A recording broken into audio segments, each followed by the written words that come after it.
please like and subscribe. So do you want to take a second and just kind of introduce yourself and introduce the project that you're with? Yeah, so I'm Alex Foliash Foley. A lot of people will know me as that. And I'm the CEO of Ignite the Chain. We launched on Tuesday as a stealth fair launch with no private sale and no pre-sale, with 80% of the allocation going direct to public access. We kept 8% back vested for the team over a 12-month and a 5-month, depending on the amount of supply they were given. And we also kept back 12% for marketing and moving forward with different things. Now, we launched through our own platform called Ignite Dynamic Sale, and this allows us to allow projects to launch by adding just the tokens to liquidity without committing ETH or an alternative pair. And this means that you can set the price like you can do on a pre-sale or on a launch pad without having liquidity and raising. The difference is that you're allowing active price movement and price discovery at this same time, which means when you go live onto Uniswap, your price is more realized already. You're not going to be, you generally are getting within your range. Now, we only did this for an hour because this is quite a fast pre-sale that we really did on our platform. And then we migrated straight over to Uniswap just to continue the flow of what we're doing, because it's a brand new platform. We did only word of mouth and general letting people know it's coming. We didn't do a mass marketing campaign beforehand. And on our platform in the first hour, we hit $500,000 of volume just directly through our platform. And then within the 24-hour period, we've hit another 500,000 on Uniswap. So we've hit 1 million volume in the first 24 hours without any pre-marketing there at all. A lot of people are excited about it, and we had a great AMA yesterday, as you said. You didn't manage to listen to it yet, but if you wanted to, guys, and you're listening to this right now, there is an AMA that we've had recorded also that's 30 minutes long that goes into things and a bit more information. So feel free to check that out. In terms of what we've got 3 main utilities. We've got the Ignite Dynamic Sale, which is live already, and that's what we launched on. We've got the Ignite Deployer, which allows you to deploy and manage contracts without any technical experience at all. So there's a lot of deployers out there, but a lot of these deployers don't actually have the ability to then manage and understand. So you still have to manage your contracts, interact on block explorers like Etherscan, and there's a lot of complexities for new project owners to deploy something that's safe and robust and understandable for them too. A lot of problems in this space come down to smart contracts. So we do see there's an issue there. And then we're going to launch a full decentralized exchange, but that's going to be utilizing the information that the concept and information that we get from the dynamic sale and putting the same concept in place. So rather than migrating to Uniswap, you will literally start by setting your price and allowing your LP to raise through the sale itself, and ultimately the price action works very similar, if not identical, to Uniswap. As you can see when we're migrated right now, you can see the liquidity ratio is pretty healthy. So yeah, that's a small insight into Ignite the Chain. We've been live since Tuesday. I've not had enough sleep yet, catching up a little bit over the last couple of days. But that's because I'm passionate, I'm excited, and there's a lot to do, and a lot of things that need to be done pretty quickly when the project gets started that you can't do before it gets started, and it's a requirement you do soon after. So that's why at the minute there's a little bit less sleep than I'd normally like, but that will change pretty quickly. And we've got a great team to support the project, and I'm super excited for all of them. I've known them all a long time, and they're great people. So I'm super excited for the future.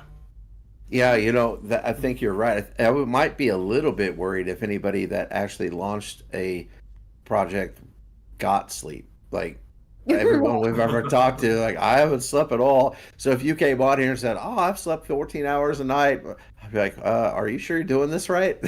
So I did want to ask you a quick question though. I noticed, and it's a taxable tokenomic token, but I did notice when I was reading it, I was trying to find it, but there's a buy tax and a sell tax of 5%, but you can transfer it to wallets with no tax. Is that correct? Did I That's remember that correctly? Yes, that's correct. So if you was to buy some supply and you, for some reason, you thought, you know what, just due to security, I want to have this much in this wallet, this much in this wallet, just to, reduce risk of losing access to wallets, wallet hacks, and it all happens. And it's just looking after your own investment more. So there's no tax on transfers.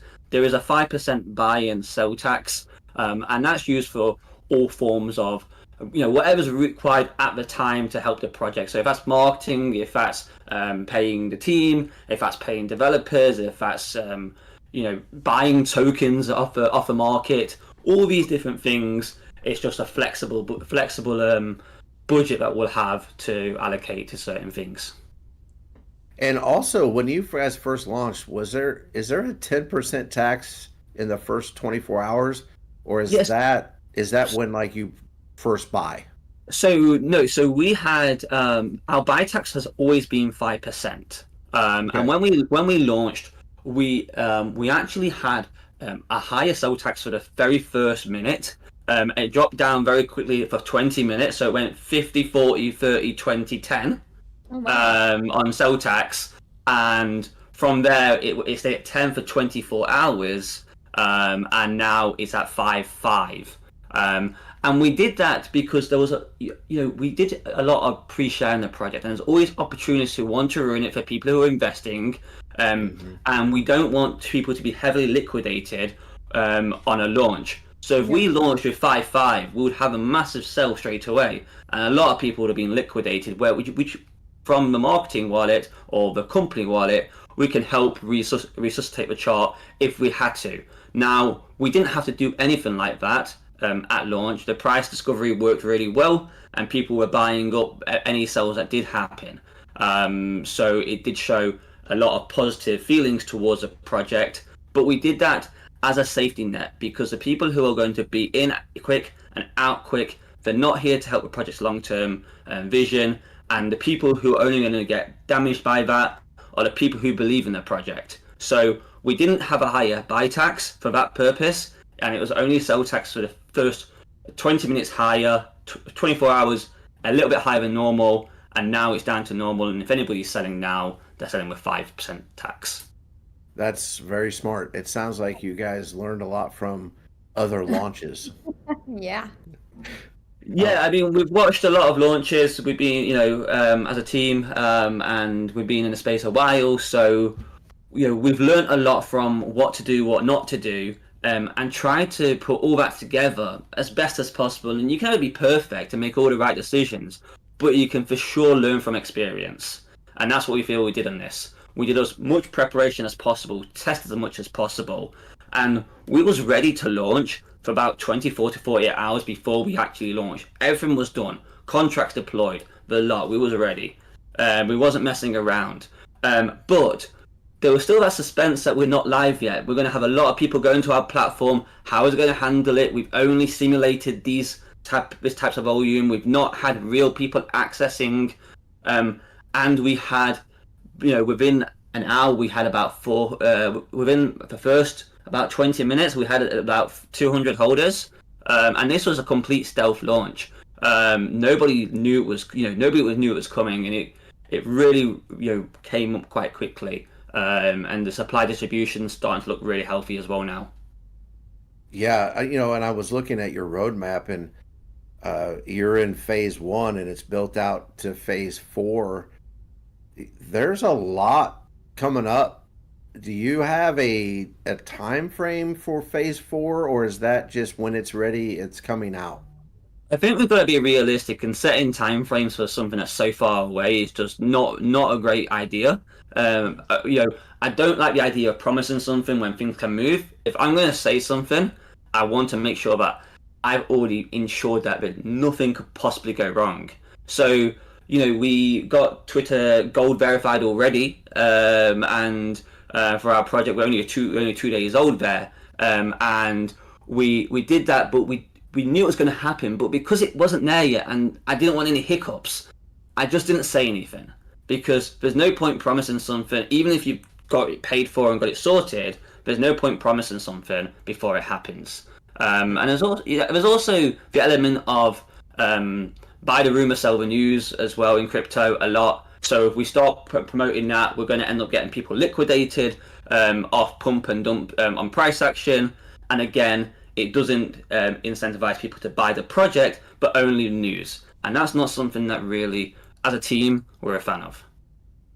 I can get behind that 100%. Right. I'm just sitting here smiling, the biggest smile. I'm like, I just love this, because it's just the stealth, the stealth launch it's so smart, because then it gives you time, and you guys thought this through. I just love it. That's my favorite. I mean, at this point, also, we've not done really any more marketing. Like, this is a main bit of kind of communication we've had, really. Anybody that shared it off their own back. We've not been approaching people. It's been very much community working, networking, passing out to their friends. So we've got a decent amount of ways to push it further. We've not really had any exposure on crypto Twitter or crypto X, whatever you want to call it nowadays. It's always going to be Twitter. I think so too. I think so too, personally. But yeah, we've not really done much yet at the minute, but that's all going to be coming. So we wanted to make sure that the supply had been better distributed before we go much further, because again, it all comes down to liquidations and such like that. If we do too much too soon, things are going to go, there's going to be big buys and big sells, and we don't really want too much like that. We want it to grow nicely and smoothly, because this makes for a much more investable project in the long term, and that's exactly what we are. Yeah, I agree with that. Now I don't feel as bad either, knowing that this kind of slipped under the radar or under my radar, at least, now that I know there wasn't a lot of promotion and a lot of hype, because that was one of the things where Holly came and said, hey, want to have them on the podcast, and I said to myself, I think I've heard of that, but why don't I know more about it? And so that's what I was looking into. And the other thing that you said too that makes a ton of sense to me is buying the hype. I'm a guy that never really buys the hype. I've never really been that guy. Maybe there's been times where I haven't, but it's always burned me because of what you're talking about. So what I love the fact that it is organic, and that it is real, and it's not people trying to pump and then dump, and because they don't care about your project at the end of the day. They just want to make money. And I've seen some of these pump and dump scams ruin projects, and even the ones that it didn't completely ruin, they're still trying to pick up the pieces. Some of them are, so kudos to you on that. I think that was a very well planned, well executed launch. So good job to you and your team for sure. Thank you. Let me ask you this: what are you the most excited for? Let's just call it in the near future that you guys are going to release on maybe your roadmap, or maybe something that you can talk about.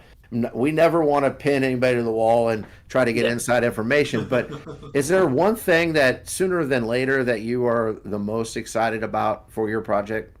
Yeah, there is. So there's a lot of exciting things on the roadmap, but the single most exciting thing, in my opinion, is the concept about repurposing dead liquidity. So there's a lot of projects that lock their LP for like thousands and thousands of years, or they burn their LP tokens to give their communities some, securities, should we say, right? However, in crypto, most projects do die quickly. And as a result of that, these projects leave this liquidity behind when they die. There's a lot of total value locked liquidity that is just not being touched at all, down to this reason. And this is what we see as actually quite a bit of problem in this space, because for investors it doesn't really help them anymore. Sometimes, especially on Ethereum, you get to a point where the value of your tokens is actually less than the gas it costs to sell your tokens, and you're like, well, what the hell with this? Why am I going to sell now? I'm just going to accept this as a loss, right? And you write them tokens off, you delete them from your quick access wallets, so you can't see them anymore because it upsets you every night when you look at your wallet balance. And you're at this point, you're like, you just like forget it and write it off. So what we're going to do so our exchange is going to function in a way where, because you don't need to add physical liquidity to the exchange in the first place, you set your price, all that liquidity that is added is in effect owned by the community, right? When they buy tokens, they're adding liquidity. When they sell tokens, they're taking it back. And that's how it works. The more they buy, the more they sell. That's exactly how it's going to work. Now, it will get to a point though where there's a similar concept where somebody buys high, the token dies, and now the bag is worth not a lot, and it costs more gas than it is to sell them. So in that case, we're going to take, after 14 days of that project season trading, and when I say season trading, I mean no trading volume, unless the project owner calls a function to say, hey, I'm still alive, don't do this. We're actually going, their pool will be converted from an Ethereum pair to an Ignite pair, which means that their holders are automatically then holding Ignite just through a different token's name, which means as our price increases, the price of their dust tokens now increases. If our price decreases, ultimately so does their dust. But it was dust, they didn't care about it, they wrote it off, and it's there. This also benefits our holders, because when we convert that ETH that's in that pool that's dead liquidity to Ignite, it acts as a buyback on our chart, increasing the total amount of total value locked of Ignite, because chances are these people wrote these tokens off, they're still low value, they're not going to sell them when we convert them, so we are increasing the value of the Ignite token as a result. That's interesting. So is anybody else doing that? No. So how did you guys think of that? Just brainstorm? I like to, when I think of things, I like to not look at what was already out there, because this is a problem with a lot of things. When people create something, they create something the same as something else. They're looking at examples of how it's done. They're not thinking, how would I have done this if it didn't exist? And that's the difference. You got to step back. That's true. And then rethink how this should be handled. Yeah, that's a great idea, and something I've never even thought of. The only thing I could even compare that to is when I would have some of these small amounts in Binance, and they would let me just convert it to BNB. But that's not even the same thing of what you're talking about. So that's very interesting. So I have Crypto Bros token. Yeah, I bought it because just the name, that was that project is done for. But if you look at their chart, it's still there. And they have liquidity stuck in there. And so I have these tokens that literally mean nothing to me. I swipe them away. So if say, they were somehow partnered with Ignite, I would be super happy to get Ignite tokens that has, or, it's paired with Ignite, that I potentially could make some money back on something that is done. Exactly, and that's done at no cost to you. So there's nothing that you need to do as an investor.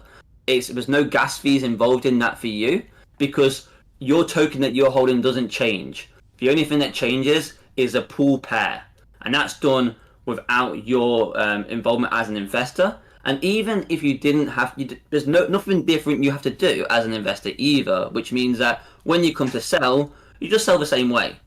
it doesn't make a difference. You're just selling an Ignite pair rather than an Eve pair. Wow. That would have made the good list if I'd have known anything about that before this started. That's the best awesome. thing. That's the thing that I'm most excited about on our roadmap. It's not live yet, but there's so much on there that is exciting that I could literally spend the next 2 hours telling you the exciting bits.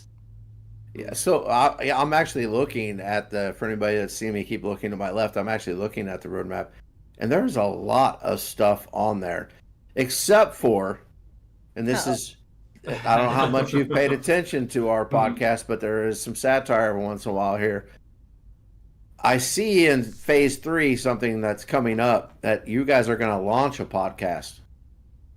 So now we're going to be competitors. Ooh. Competitors or friends? You know, that's how I like to see it.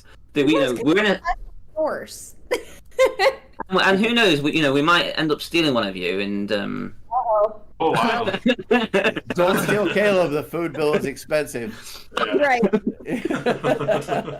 No, I not very say nice. that in all jokingly, or just joking, because it is funny.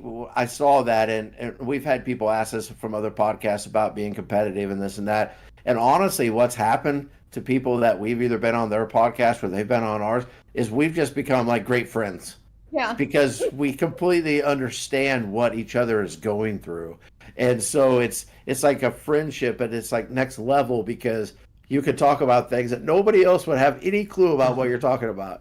So no, I wish you the best of luck in that, honestly. And we say this to people all the time, but when you get to that part, if there's anything we can do for you guys, just reach out. We're open books, and like we said, it's not just the tokens, it's not just the projects. It's anybody trying to create on this space, whether it's a podcast or whatever that is. We want everyone to succeed. So if we can help you with that, just reach out. And we would be more than happy to. amazing. That's what I believe too. I believe that it's all about helping each other make this space a better place. And it's very cliche to say that because everyone's like, oh, you know what? We just need to clean the space up. We need to clean the space up. But the more that's done to make it better, the more that adoption can happen over time. And it's not about, oh, is it a bear market? Is it a bull market? Because that's going to happen all the time, just like stocks and shares, just like financial markets in general. It's to me, it's more about how, we care about it. And if enough people care, the adoption will just continue to grow over the months, years, decades to come. Yeah. Agreed with you. You said something that just sparked a thought in my brain when you're talking about bear markets and bull markets. Is it not weird everybody talks about how this next bull market, and I believe it'll happen at some point, right? But people don't ever talk about it ending. Like the next bull run is supposed to happen forever. Is that not weird? It's like, you do realize at some point there's going to be another bear market. That's just how it works. Yeah. But people don't look at it that way. They're like, oh, once the bull market's here, I'm set. I'm good to go. I'll just hold forever. Everything's going to be honky-dory for literally ever. Okay. Yeah. Forever. So I saw something which was posted about this, and it was like, as soon as you start seeing the pictures of Lamborghinis come out, that's when you know the bull market's ending. Start selling. Yeah. Not financial advice. Yeah. No, I see that all the time because people they talk about that as, well, I'll just hold my bags forever because the bull market's going to come and I'll have all this money. But if you don't do something with it, eventually the bear market's going to come back. Now, the hope would be when that happens, it doesn't get as low as it is, say, now, and so it continually stair steps up. But it's not going to just be a straight line forever. It's going to teeter and come back and down and around. So when you said that just kind of cracked me up a little bit because I just had that conversation with somebody in real life that I don't think they understood that. I really think they thought the bear market was going to be forever. It's like, no, if you paid attention to any financial institutions whatsoever, that's not the case. So we want to get into who you are, and we're going to do that, especially through like Caleb's Choice and things like that. Is there anything else that you want to share that we haven't touched on? You know, we only have so much time. There's a ton of different things I could ask you, but I want to give you the opportunity to talk about something maybe we haven't touched on yet. Not really, to be honest, because there is so much, and just picking something that's more relevant than anything else is just so difficult. So, you know, there's a lot that could interest people. So I just encourage, you know, checking it out, the website, the roadmap, following our Twitter account. And if you've got Telegram, join us on Telegram in the community. That's where our community is based. So if you wanted to ask any questions, that's where you get any answers. There's teams there around the clock to help out and answer any questions that you may have as an investor or a project owner. Yeah, and I even noticed on your website there was easy ways to contact people for help and things like that. It seems like it's definitely something we're going to look into even more than what we had so far. But I just appreciate you being open and honest with us as we get through the interview. And I'm going to thank you for coming on now, even though you're not leaving us, just in case it gets a little bit rowdier and maybe you don't like us as much by the end of this as you do right now. So it takes a lot to put me off people, so I think you're pretty safe. Well, we don't have a taste test today, Challenge so accepted. I know. you're probably safe. Do your worst. Yeah. I don't know if you had the opportunity to watch when Blair came on, but we made him do the one chip challenge with us, and he's still our friend. I'm not sure why, but because we all suffered that day. But you're going to get to skip out on that part. So.